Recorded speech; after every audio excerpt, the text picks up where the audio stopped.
Reborn of devils love episode 6 साथ में खाना खाना। अब तक आपने सुना यामी नमित से नाराज़ होने का दिखावा करती है क्योंकि नमित ने उसे चॉकलेट नहीं दी थी और यामी नमित को मन में बुरा भला कहने लगती है जो नमित यामी के फेस एक्सप्रेशन देखकर ही पता लगा लेता है। नमित यामी को चॉकलेट देकर मना लेता है, उसे समझाता है इंसान चीज़ों से और दिखावे से बड़ा नहीं होता है, जिसे समझकर यामी नमित को हक कर लेती है। तभी उसका भाई अनिल आकर अपनी उपस्थिति के बारे में बताने की कोशिश करता है। यामी उसे चिढ़ाते हुए बोलती है कि हम रोमांस नहीं कर रहे थे। ये सुनकर नमित और अनिल को शर्म आ जाती है। फिर तभी अनिल बोलता है कि उसे किसी काम के लिए ऑफिस जाना है, तो रात के टाइम अमित को ही यामी के पास रुकना होगा। अब आगे। अनिल के ऑफिस में काम वाली बात सुनकर नमित बोला, भाई अगर आपको कोई काम है आप जा सकते हो, मैं यामी के पास रुक जाऊंगा। फिर अनिल खाना लेकर कॉफ़ी टेबल पर लगा देता है और नमित से बोलता है, नमित तुम यामी को खाना खिला दो और तुम भी खा लेना, मुझे जल्दी खाना खाकर जल्दी निकलना होगा। तभी यामी को याद आता है कि पिछली बार जब नमित यामी से मिलने आया था तो यामी ने जानबूझकर नमित को इग्नोर किया था क्योंकि नमित की अपीयरेंस अच्छी नहीं थी। दूसरी नमित चॉकलेट लेकर आया था, वो भी सस्ती थी। इतने में चिराग यामी से मिलने आया था। इस बार की तरह बेल्जियम की चॉकलेट लेकर आया था। दिखावे और चिराग को इम्प्रेस करने के चक्कर में यामी ने नमित की बहुत इंसल्ट की थी।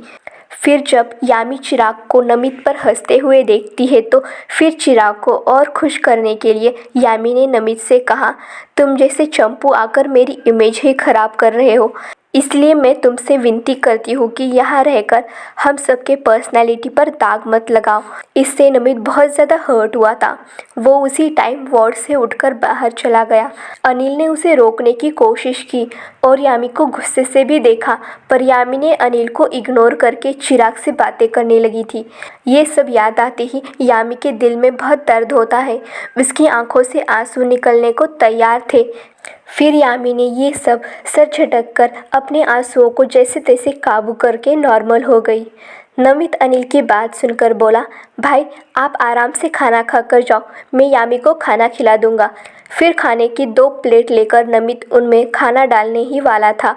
तभी यामी बोली, हम दोनों साथ में खाना खाने वाले हैं तो एक ही प्लेट में खा लेते हैं। ये सुनकर नमित और अनिल दोनों हैरानी से यामी की तरफ देखने लगते हैं क्योंकि यामी ने आज तक किसी के साथ खाना नहीं खाया था क्योंकि उसे हाइजीन प्रॉब्लम थी, पर वो आज नमित के साथ खाने के लिए तैयार हो गई।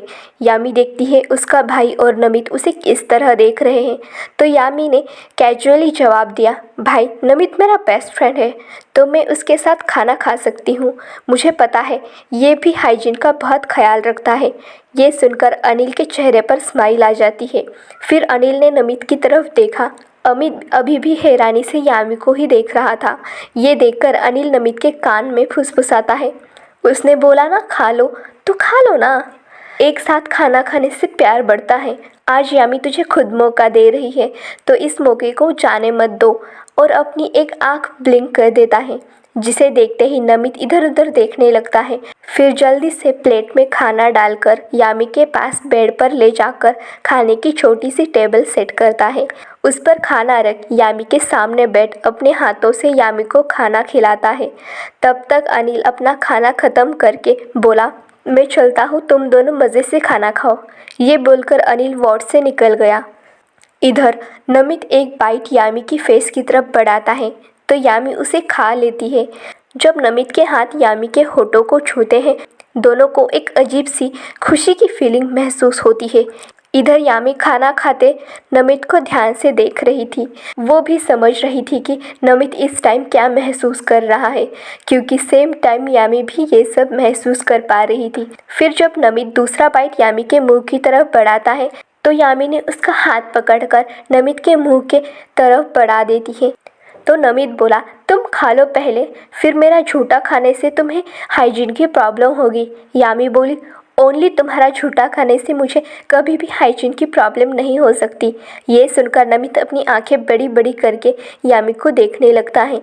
यामी भी स्माइल करते हुए नमित को ही देख रही थी और कुछ देर तक एक दूसरे की आंखों में देखने के बाद जब यामी देखती है कि नमित इतना खो गया है कि ना तो उसको खाना खिला रहा है ना ही खुद खा रहा है, वो अपनी एक आंख ब्लिंक कर देती है, जिससे नमित अपने होश में आ जाता है और फिर यामी को खाना खिलाता है और खुद भी खाता है।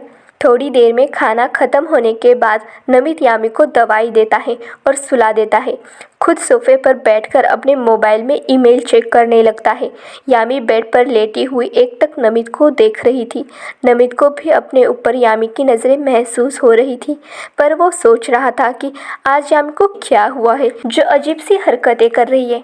यामी हर टाइम आज नमित को ही देख रही थी, पता नहीं क्यों, पर नमित को यामी की आंखों में अपने लिए प्यार दिखाई दे रहा था, पर नमित को लग रहा था ये भ्रम है। ये सोचते हुए यामी को इग्नोर करते हुए अपने फ़ोन में बिजी हो जाता है। थोड़ी देर बाद यामी को नींद आ जाती है। वही नमित यामी को ही देखते हुए सोचता है कि क्या सच में यामी उससे प्यार करने लगी है? क्या इसलिए उसे बार बार प्यार से देख रही है? फिर नमित खुद से बात करते हुए बोला, अगर यामी को मुझसे प्यार हो गया तो फिर मैं यामी का पूरी ज़िंदगी भर साथ निभाऊंगा, कभी भी अकेला नहीं छोड़ूंगा। तुम्हें नहीं पता यामी, पर मैंने हमारे लिए क्या क्या किया है। मैंने अपने नाना जी का बिज़नेस भी बस तुम्हारी सिक्योरिटी के लिए ही ज्वाइन किया है। मैं अब नासा ज्वाइन करने की प्लानिंग भी कर रहा हूँ, वो भी बस तुम्हारे लिए, क्योंकि नासा में काम करने वाले कर्मचारियों के परिवार को हाई लेवल की सिक्योरिटी प्रदान की जाती है। ये सब मैं तुम्हारे लिए करना चाहता हूँ। आज का एपिसोड आप सबको अच्छा लगा तो प्लीज़ लाइक करें, कमेंट करें और शेयर भी करें।